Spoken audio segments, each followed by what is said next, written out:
Kwa jina naitwa Elirehema Swai.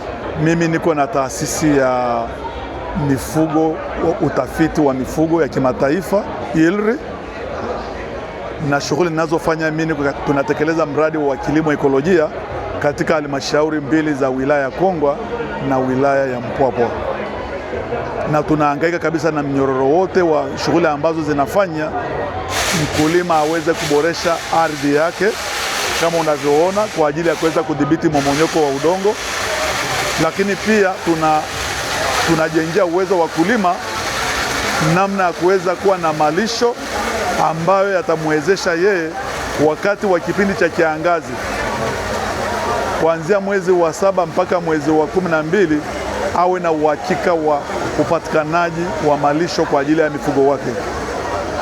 Na malisho ambayo yanafanywa kazi ni malisho ambayo yanatokana na utaalamu ambao umeshafanyika, majani ambayo unayaona ambayo yanahimili ukame na pia yanaendana na mabadiliko ya tabia nchi. Hiyo ni sifa ya kwanza. Lakini nyingine pia tunafundisha wakulima kulima mtama malisho kwa ajili ya kuweza kutengeneza silage. Kwa nini silage? Kama mkulima ana ng'ombe wa maziwa, ile silage inamwezesha, kwa sababu umetengeneza wakati wa msimu wa mvua na inachukua mwezi mmoja kuwa imeshavundika, vundiko lako ile vunde limeshakamilika, basi mkulima anaanza kuchukua kwa ajili ya kuweza kulisha mifugo yake. Kitu kingine tunachofanya pia, utaona kwamba kuna miti rafiki, lakini ambao pia ni rafiki kwa mazingira, lakini pia ni miti malisho kwa mifugo ambao tunaita Glyricidea. Glyricidea ina kiwango cha protein kati ya 20 mpaka 30, na kama unavyoona katika wakulima wetu wa kilimo ekolojia wameweza kupanda mashambani kwa ajili ya kuweza kuongeza rutuba kwenye udongo, chanzo cha kuni, lakini pia yakivuna katika hatua ambayo ni teke, mkulima anaanika juani, inaanikwa juani. Ukaanika juani unapata majani, lakini juani lazima yaanikwe kwenye kivuli, na kwenye kivuli unaanika ili ibakie na ukijani wake, lakini ili kupunguza pia upotevu wa viambata. Kumbuka kwamba kuna viambata ambavyo ni muhimu sana kwa ajili ya mnyama wetu, na tunataka pia protein na madini yaliyopo viweze kupatikana kwa wingi kwa ajili ya mnyama, kwa ajili ya wanyama.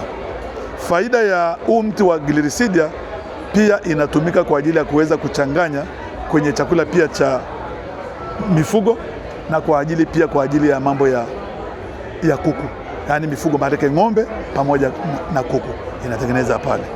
Na kwa uwiano, kuna uwiano, lazima utengeneze kwa uwiano. Kwa kawaida unachukua silage, unachanganya pumba, unaweka naye kama kilo 2 kwenye mchanganyo wako. Kwenye silage ya kilo 20 unaweka kilo 2 za hii, unaweka mashudu kilo 2, unaweka pumba kilo 2, unapata mchanganyiko mlo kamili kwa ajili ya kuweza kulisha mnyama wako. Lakini kiwango kinategemea na aina ya mnyama na uzito wa mnyama, kwa sababu pia chakula ni uzito. Kiwango kama mnyama anapima kilo 5, hawezi kula sawasawa na mnyama anayekula ambaye ana kilo 200. Lakini la pili, kama anakamuliwa, basi tunashauri kwamba kwenye kumpa silage na mchanganyiko wa mlo kamili, angalau kilo 20 aweze kupata. Na hizo kilo 20 za kumpatia mnyama, asubuhi nampa kilo 10, ile majira asubuhi, na jioni nampa kilo 10. Jumla itakuwa imekamilisha kilo 20.